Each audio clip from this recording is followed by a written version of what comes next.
Beautiful day. It's going to be picture perfect. 70, sunny. You can hear the squishing. It rained horribly.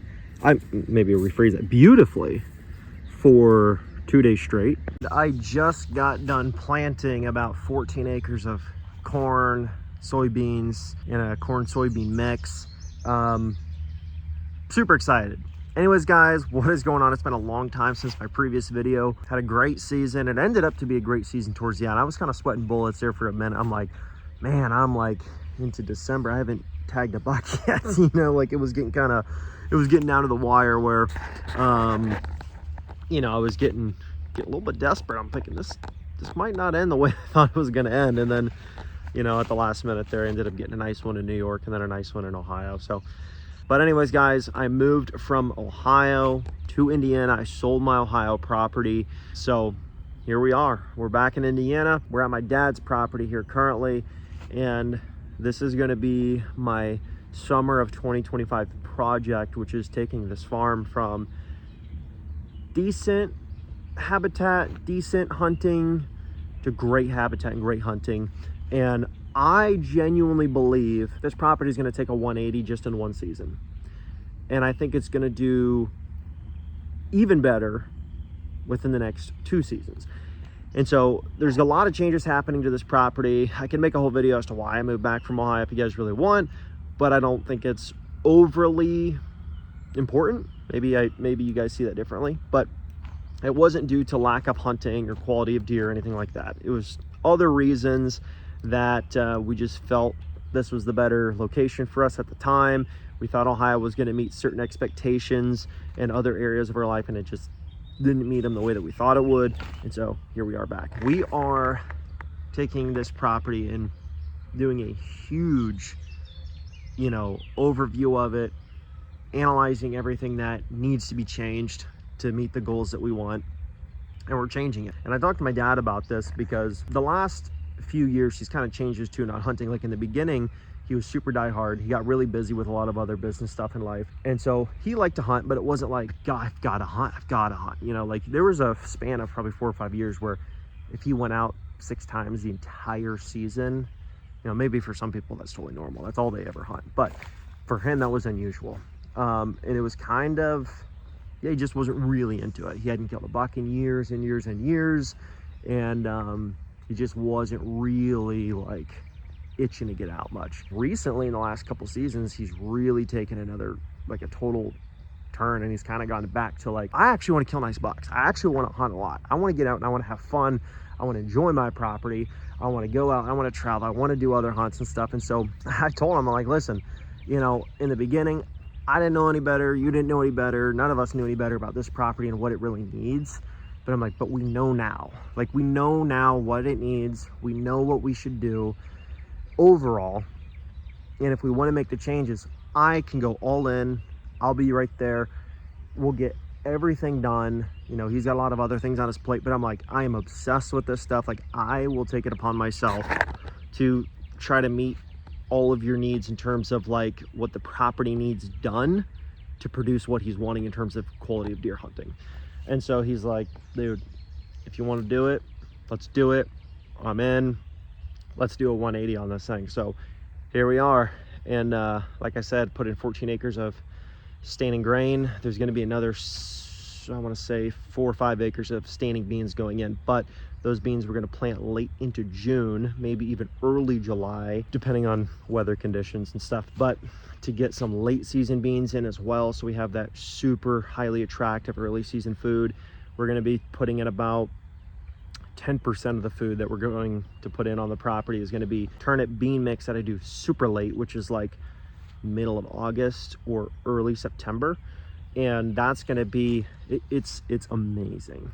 I don't know if you guys have ever done it, but I did a small video on it previously, but it's where you take brassicas, turnips, radishes and stuff, and you mix it with some soybeans. And then when you plant them at that time, yeah, when they're never going to produce any pods, but the turnips shade out the beans just enough to protect them when they're really small. It's super desirable to deer. But then by the time the season opens here, September 15th, you've got beans that are like 4 or 5 inches tall. The deer freaking love them. They absolutely love them. And yeah, they don't last very long because they're short, but as long as you've got other food, they'll last long enough to where it's like, if you've got an early season buck on pattern, like you're probably gonna kill them over that crop. It's super awesome. You don't need a lot of seed to do it because you're mixing it with other stuff.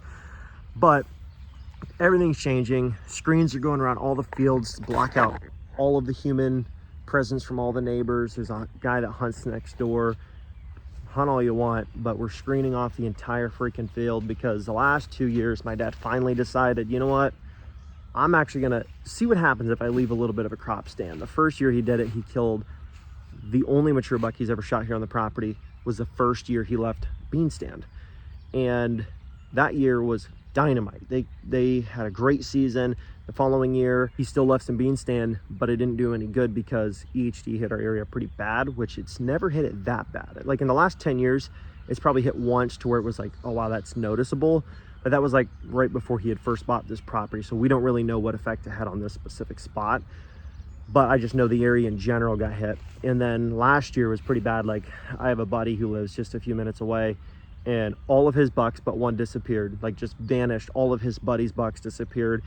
My dad has some communications with one of the neighbors down the road, and he said that they found several dead bucks, and he is hunting a lot of the same deer we are.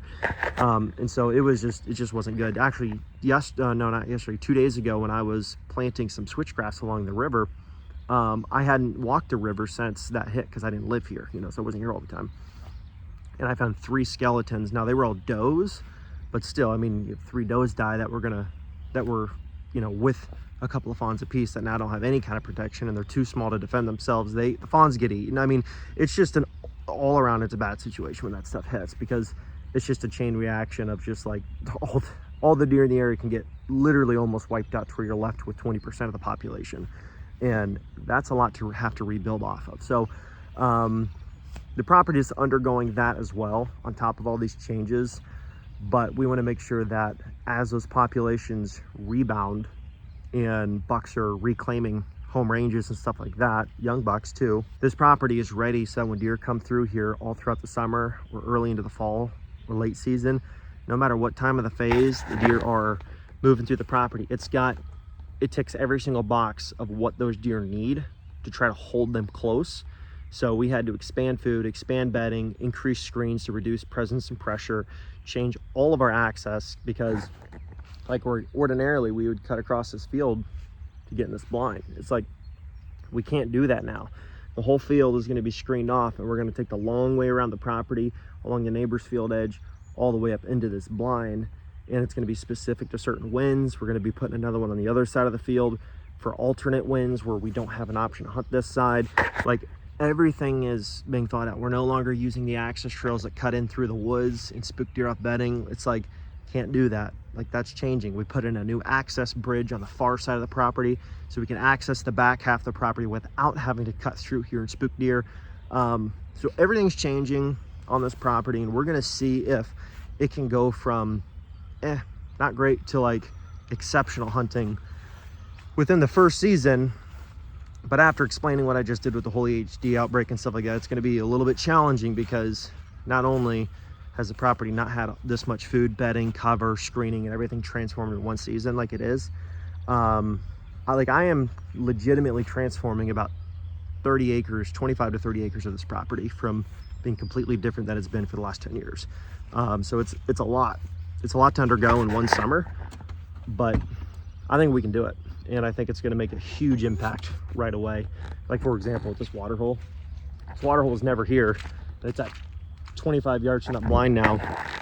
It's been here for 2 days, and there are tracks all over in the mud going down into this water hole. And it's probably going to hold about 600 gallons of water, 600 to 800. When I filled this in, it was about half that height, and I had put about 200 gallons in with a brand new Femco sprayer that we haven't used yet, so I was just using it to transport water to this water hole. And I put 4 of those, and it's a 50 gallon. I put 4 of those in here, and it had just like covered the bottom like maybe 6 inches, because it's bigger than it looks. And then we got just torrential downpours for 2 days in a row, and it looks like it went up another 3 or 4 inches maybe, which is probably another 100 gallons or so. give or take. But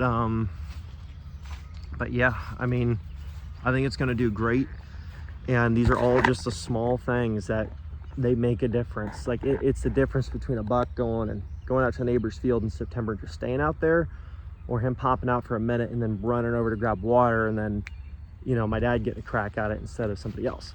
Which, call it what you want.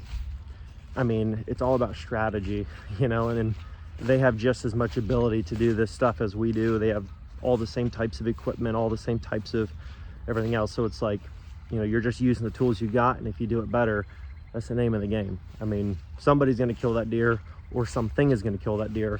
So all you're doing is trying to be a good steward of your land and a good steward of your opportunities to make the most of it, and that's what we're doing.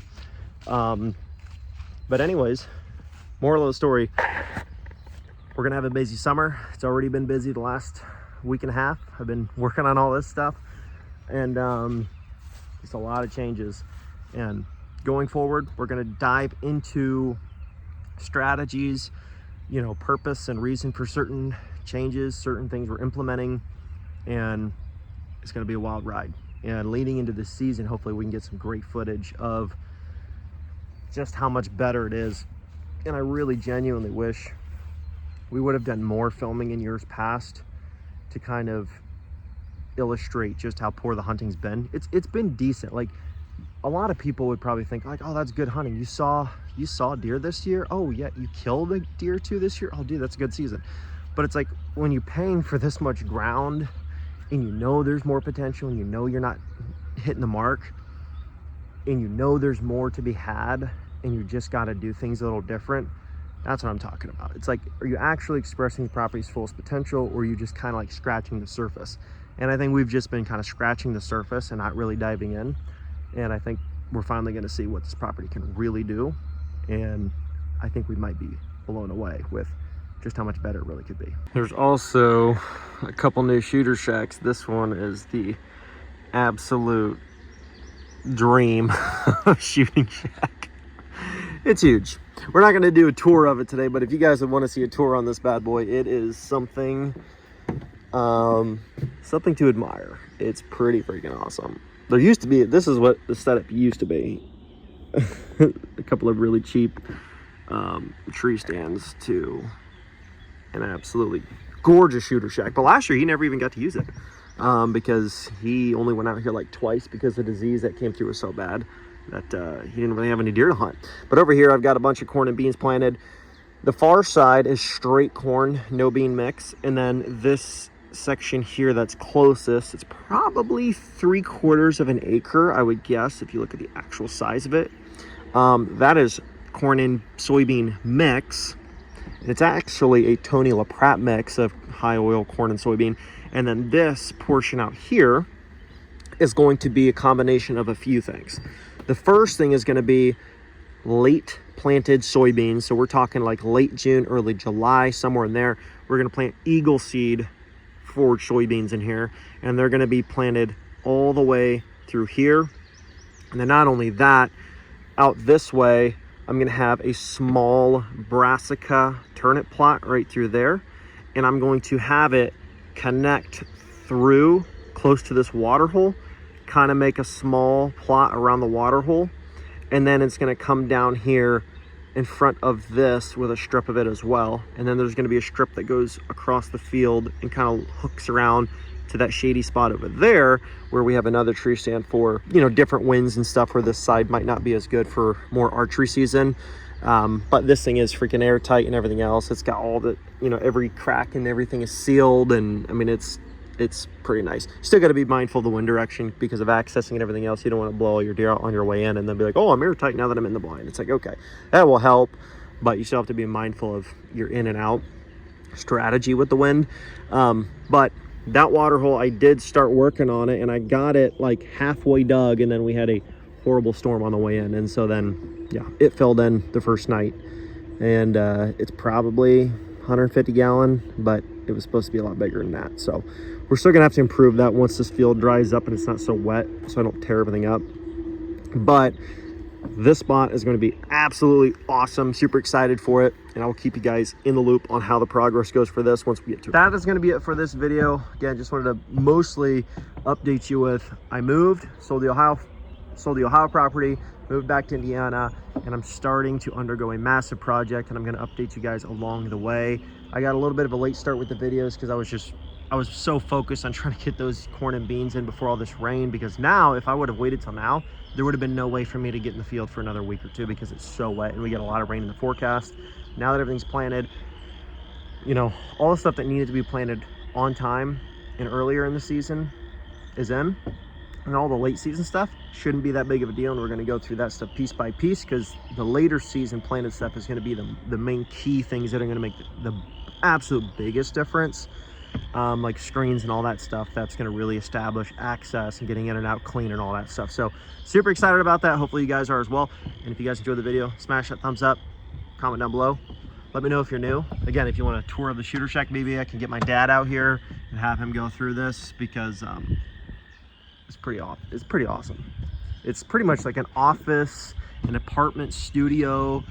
It's got a wood stove in there. It's got a futon. It's crazy. It's a lot bigger than it looks. I don't know if it just, maybe it looks big. I don't know, but it's huge. And it's got a deck. It's got a deck out front. It's pretty cool. So, anyways, guys, thanks for watching. I'll catch you in the next video. Yes.